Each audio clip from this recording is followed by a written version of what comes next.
Well, hello again. Still on the series of talking with people from Welsh life and their activities and their work. Someone once told me that I knew where all the bodies were buried in Welsh politics from the 60s to the 90s. Well, today I'm with a man who knows where the bodies are buried for 100 years. It's Rob Phillips from the Welsh Political Archive. Welcome, Rob. How are you? Very good, thank you. Give an idea to us first of the National Library itself. Before going to your life now, the magnitude of the place. Well, it's really quite an amazing place. If any of the listeners haven't been here, I'd recommend please come and pay us a visit because it really is worthwhile. It's a large building on the hill outside Aberystwyth, beautiful, imposing sort of facade at the front, which hides the great storerooms where we keep the records of the great and the good, the published output, the history of the entire of the nation of Wales, from newspapers which record happenings and marriages and deaths and so on. So down from the Papur Bro to the national newspapers, massive collection of books. We're a legal deposit library, so we're entitled to a collection of any book published in the UK or Ireland. We concentrate on the Welsh material, but we're entitled to copies of novels, historical books, textbooks, autobiographies, all in the collections here. We've got a huge screen and sound archive with the broadcast output of HTV Wales and BBC Wales, plus recordings of radio programs, records, bands, all that kind of thing. We have a massive art collection by famous paintings, portraits of many people from Welsh life.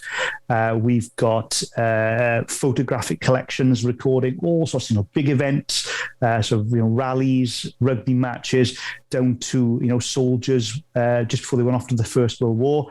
A huge collection of manuscripts going back to manuscripts written by Taliesin, the laws of Hywel Dda, and a huge collection of archival material, which is widening in range. It covers musical archives, some literary archives, the archives of people who've campaigned, our politicians and leaders, the records of the churches of Wales. So basically, the entire written history of Wales is here in this building, and we're here to serve the people of Wales. So this history belongs to everyone, and we love people to come and see it. And we have some material that's digitized, available remotely, and we also are able to, happy to answer inquiries and to help people to find the histories and the stories that they're looking for. Thank you for that snapshot. I wanted that clarified so that people can hear, it's a remarkable place. I've had occasion to be there about half a dozen times. It is quite outstanding. Okay then, Rob Phillips himself. Where do you come from? Well, I was born in Caerphilly Miners Hospital, and I was brought up the early part of my life in a village called Trelewis, which is probably about halfway between Ystrad and Merthyr Tydfil. Not many people have heard of it, but it is there. Later on, my parents moved to Pencoed near Bridgend. That's where I went to comprehensive school. Went to Lampeter then to university. Stayed there, got a job in the National Library after a while, found a local girl who was lovely, I got married, and now live just outside Talsarn. I didn't quite want to race you through that quick. Was it a Welsh school you went to, Welsh primary school, or...? No, it wasn't. It was an English medium school, but I had some wonderful teachers. I went to a Welsh language Kilcmeithrin in Trelewis when I was very young, which I think sort of got me a little bit into the language. And I had some inspirational teachers in comprehensive school, and I've got to sort of mention Mr. Morgan and Mrs. Roberts, who were fantastic and inspired us. As a group of us did second language Welsh, and it's been the best thing I did because I now use my Welsh every day in work and I live in Welsh at home. Do I glean it correctly then that your parents were not Welsh speaking? That's correct. My parents don't speak Welsh at all. Very supportive, but they don't speak Welsh. Doing my family history, I found that my great-grandmother did speak Welsh, but that's the last relative back in history that did. And one of the great things that happened there was we had the opportunity to go for a week to Nant Gwrtheyrn, and a number of schools from Mid Glamorgan went on a couple of buses. We had the centre at Nant Gwrtheyrn for about a week, and it was a fantastic experience. And I said the visionary, the Carl Clowes and the people who created that centre made an impact on me, and it's had quite an effect on what I decided to do afterwards. Did you go to the Air camp? No, I didn't. I never made it in the Earth Camp. I wanted to go, but I never quite made it. So I'm hoping my little boy will be able to go at some point. I studied Welsh literature in Lampeter for my degree. So obviously I need to understand enough of it to not just with the modern material, but also some of the older stuff. And that was great as well, because I was able to, so I was living in Welsh. It was great. And the more you practice it, the more you dealt with it, reading it, writing, just helped massively. And that sort of, strengthened my fluency, really. We'll come in a second to your time in the library. Had you identified your career by the time you were finished at the university in Lampeter? You went to a postgraduate course as well, didn't you? I did, yeah. I did an MPhil on history in Welsh, and I enjoyed that. And that gave me sort of an interest in research. I'd always been interested in history. I love history. I've sort of amateur historian in that way. And I did research on the effect of the First World War and conscription in Carmarthenshire, which was really fascinating. And through that, I did a lot of research. I spent some time in the National Library. I spent some time in Carmarthenshire Library and so on. And I think from that, I got the sense that I'd like to do something with this. I'd like to actually help do this, help to facilitate this research. And that's what persuaded me to apply for a job in the National Library. And that's what I did, and I'm still here. Okay, we'll come to that at the turn of the century. Your first song, what was it? What is it? And why did you choose it? My first song is Folsom Prison Blues by Johnny Cash. I'm a big Johnny Cash fan. My little boy, who's only 4, and he's a big Johnny Cash fan as well. But this started when I was very young. My dad was big into his country western music. We used to watch westerns on a Sunday afternoon. My dad had a big collection of Johnny Cash LPs. We used to listen to them, and it's really happy memories of sitting there with my dad listening to this kind of music. And this was the one I really liked, because it's quite haunting in many ways, but it was a song that was very much present in my childhood. All right, so let's listen to it. Hello, I'm Johnny Cash.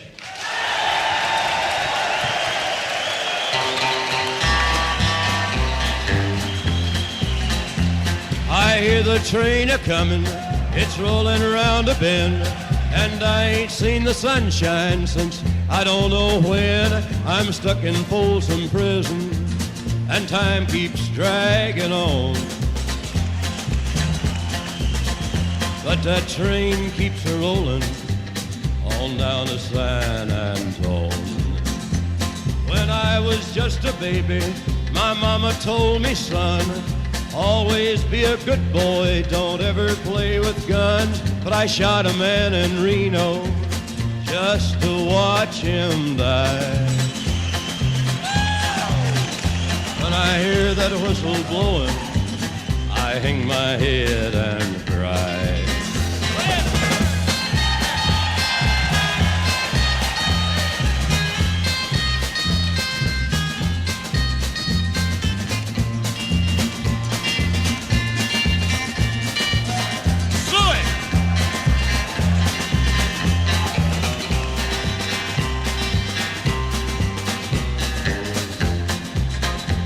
I bet there's rich folks eating from a fancy dining car. They're probably drinking coffee and smoking big cigars. Well, I know I had it coming. I know I can't be free. But those people keep a-moving, and that's what tortures me. Okay, that's Johnny Cash. So, you started in the National Library 2001, something like that, yeah? That's right, yeah. And what was your first June job? 2001, yeah. My first job, I started here on the digitisation programmes. The library had just announced a strategy to do a lot of digitisation, but a new thing at the time. And we were very much ahead of the game. And I got a job here preparing materials, of describing it, cataloguing and so on for digitisation, mostly photographs initially. We did some brilliant collections of photographs, some of the early pictures taken in Wales in the 1870s, 1880s, and then a big collection by a guy called Jeff Charles, who was a photographer in the 40s and 50s, and they're absolutely brilliant snapshots of Welsh life, all sorts of things, from farm shows to political rallies to weddings. And also at that time, I had a chance to do a little bit of work with the political collections because I helped to catalogue and prepare a collection of political cartoons by Leslie Illingworth for digitisation, and several bundles of correspondence, letters written by David Lloyd George to his brother while he was an MP, and that was really quite nice because it sort of brought together my job, my personal interests, and that was a fascinating thing, and it was a great thing to do because we were making this stuff available, and we were all quite energised by doing that. So it was that was a really interesting period. I should imagine there's a lot of stuff in the library about David Lloyd George, yeah? Oh yes, yeah. Because he was the big figure when the library started, start of the last century, and all that. There must be immense, wasn't it? Oh, there's several collections. We've got Lloyd George's family papers, his correspondence. There are various other collections of people related to him. His secretary and second wife, Frances Stevenson. And we have recently, in the last couple of years, come into a collection of archives related to the organisation he set up when he sort of split the Liberal Party and became the Coalition Liberal Organisation. So we came to some records of that, as well as we were kind of given some a collection of speeches by his first wife, Margaret Lloyd George, when she went round in the election just after the First World War, where, of course, she was going around trying to persuade the newly enfranchised women voters to vote for the Liberals. Brilliant collection of speeches we've given there. So quite a variety of material related to Lloyd George. It's probably one of the biggest collections of political archive material we've got. It's probably. Would that be the only place where you would have sent these archives, you reckon, to the National Library? No, the library's collections are mainly his personal papers, his official papers from his period as Prime Minister, of course, with the Parliamentary Archives in London. And we do have to deal with sort of inquiries where people come to us or go to them. We pass them between each other. But the two collections complement each other quite nicely, whereas his official papers, in inverted commas, are in London. And his family papers, his correspondence, and the material related to perhaps this outside of his official political life here. So it's quite a nice mix. You mentioned earlier some involvement with World War One history. There was some project you were involved with, weren't there, on the Welsh experience of World War One?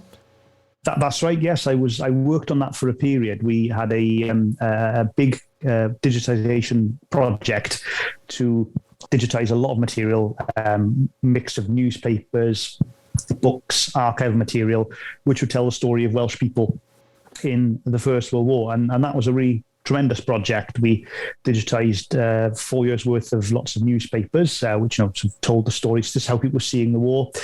We digitised collections of letters sent by soldiers back to their families. There's quite some poignant ones there.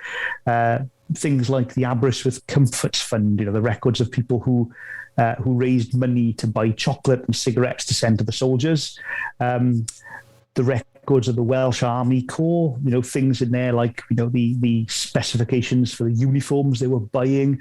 And for me, the most interesting was the collections of the records of the Cardiganshire Service Tribunal, the appeal tribunal for the county, where people would appear after conscription and object to being conscripted, to say either they had family responsibilities or work responsibilities or a conscience objection. And it's the only set of those records that survives for Wales, and we digitised them, and it's a fascinating resource. So all that was digitised and is now available, not just people who come to Aberystwyth, it's available freely worldwide. When was that first established? The library has been 100 plus years. The archive itself, the Welsh Political Archive, is more recent, yeah? It is, yes. It was set up in 1983. It was some of the staff here felt that we had a weakness in our archival collections, that we weren't collecting the political material that we should have done, and it was going to other places like Oxford or whatever else. And we felt it was really important that the library was the home for Welsh political records. So the archive was established in time for the general election in 1983, and its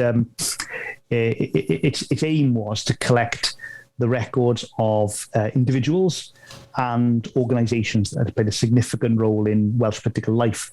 It's been very successful. We've massively grown our political collection since then, and we're guided by an advisory committee of representatives from the main political traditions in Wales, from academia, historians, journalists, and so on. And the idea there is they help to guide what we collect, but they also go out there and use their connections, their influence to get collections for us. Before we get further, your second song, sir. My second song. This one is totally different to the first one. I was in university, in convent school and in university, when Catatonia was a big band, and I was a big fan of Catatonia. So had to pick something from them. So the second song is Sweet Catatonia. Reminds me of the period where I was just about leaving home, going to university for the first time. Bit of independence. Once again, a lot of really good memories. At a time when it was really exciting, actually, to be around in Wales, because this explosion in what was cool Cymru at the time was going on. It was quite an exciting period again. All right. Jam streams that cut across the bed, leaving colours there instead. Sea lines that draw it to an end, but ignore them. And if I say how I feel again, is it wise to do it?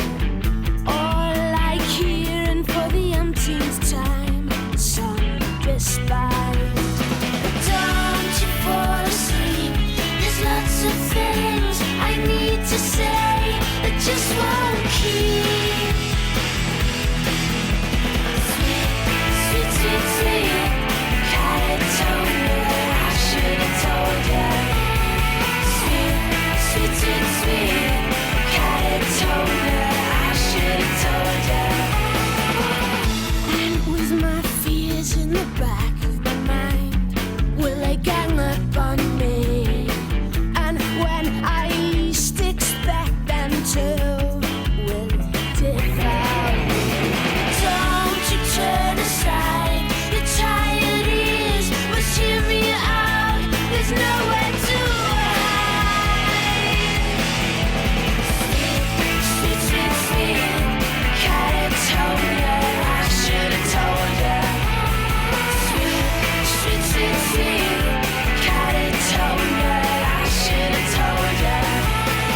Don't you turn aside, your tired ears must hear me out, there's nowhere to hide. There we go, Sweet Catatonia.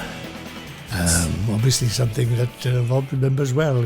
Exciting times, he said. We won't go into that. Anyway, okay, the Political Archive. We mentioned Lloyd George, but there must be a host of other people. There are. Yeah.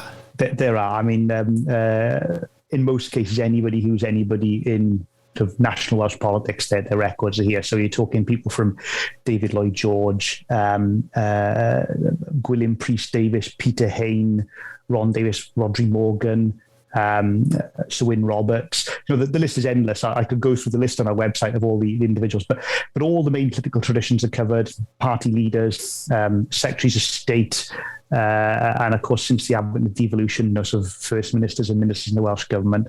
It's a massive cross section. It's very, very varied. Some of the archives are very small, some are very large, some are more detailed than others. Yeah. But it's what's wonderful about it is, I speak to colleagues who work in archives dedicated to,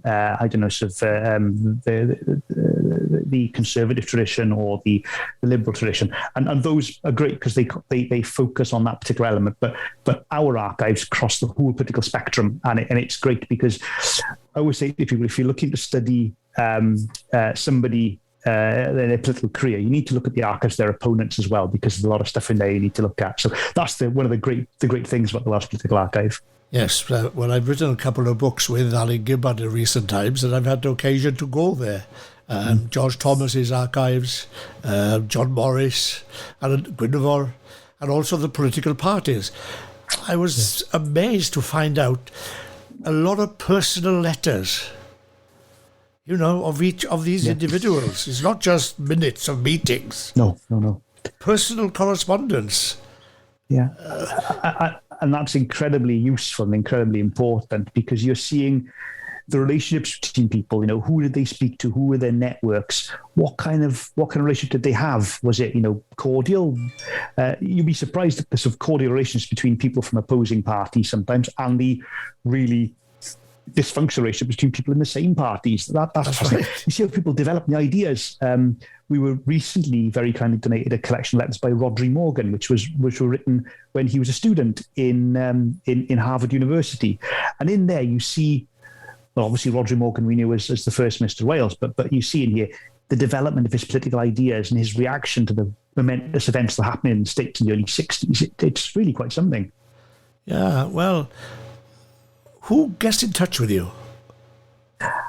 How? Well, I know it's a big question, but you know what I mean? How do they approach you? This is for general consumption now, so people who don't usually go or think of the Welsh Political Archive, how would they approach you about anything? But the first thing to do is have a look at our website.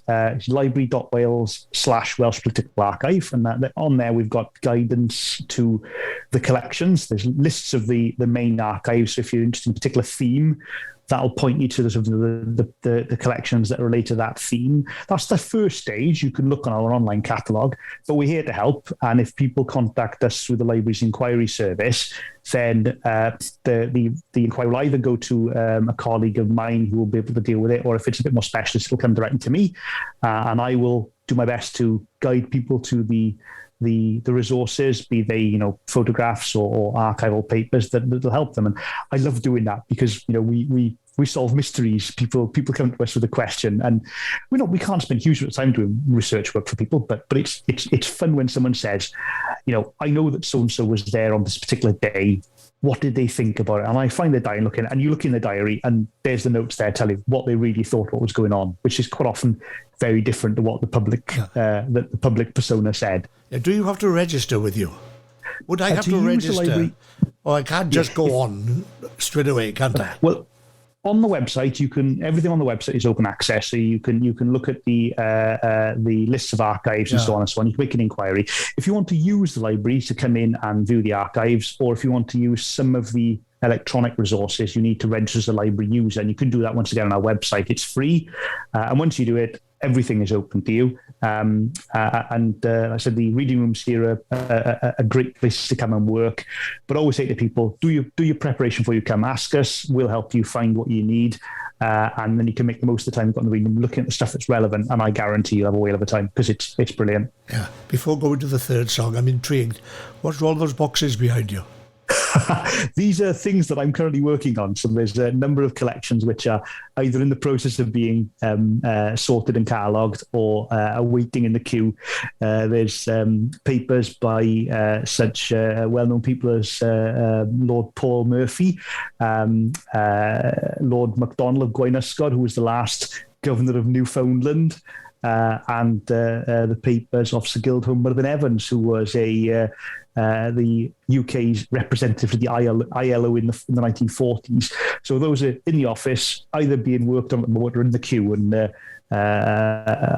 I'll be processing these over the next couple of months. Yeah, well, I've given you a 14 or 15, but they're probably down in the basement at the moment, I suppose, for processing next year. They're in the processing room. I'll be working on those once these are out of the way. Okay. Has COVID affected you a great deal in the business? It has. Sadly, when we had the lockdown periods, the library was shut. We worked from home as best we could, and people were really, creative in what we did. We couldn't work on the physical collections because we can't take the papers home to work on, but we did a lot of work in interpretation. We tried to make our collections more accessible, answered a lot of inquiries, and even since we're back in the building, there's still restrictions on what we can do, and in terms of when we collect archives, it's a bit more complicated. People bring things to us. So it's made life much more difficult. But one of the great things about the library is that people here really believe in what we do. It's not a job. It's something we want to do. And we've people have been very creative and very and sort of and really made the effort to make the best out of it. And I think in most cases we've been able to provide a service even with the restrictions of what we could do and what we could see. So I think you're lucky. That's been the message come out of it, I think. I think you're lucky. You're blessed. Oh, yes. You're blessed because of everything, the richness of the place. Okay, your third song, sir. My third song, probably a bit more similar to Catatonia, is Soak Up the Sun by Sheryl Crow. I'm a big fan of Sheryl Crow. I've got pretty much all her albums, and I listen to them a lot in the car. It's a feel-good song. Makes me think of the summer. And also reminds me to, sometimes when perhaps things aren't so brilliant, you think, well, no, hang on, make the most of it. The sunshine is free. Make the most of it and enjoy yourself. So that's the sort of message in the song, and that's why I like it, I think. Okay, Soak Up the Sun.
Coming to the final part, Rob, the National Library, over 100 years old, 110 or whatever, something of that kind. It had a big growth period.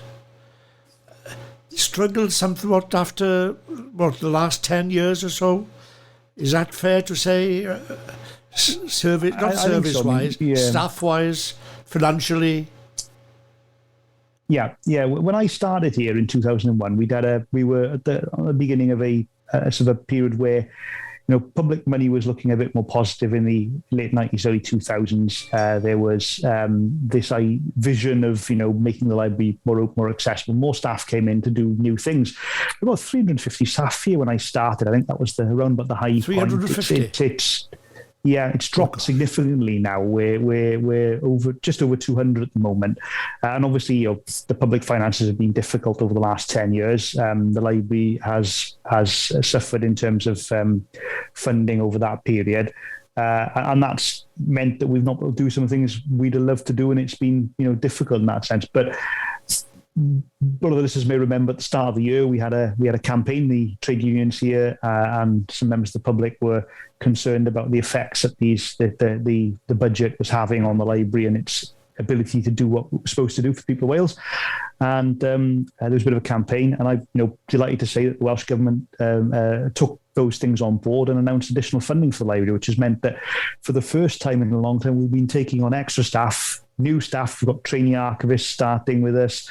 No, it's not right to say all's rosy in the garden. Things are still tight and difficult as the public finances are going to be, but certainly, we've got to give credit where it's due that the Welsh Government listened. They took on board the comments, and it does look more positive than it has done for a while, and that's a nice feeling. Yeah, we on Wales News Online were part of that campaign.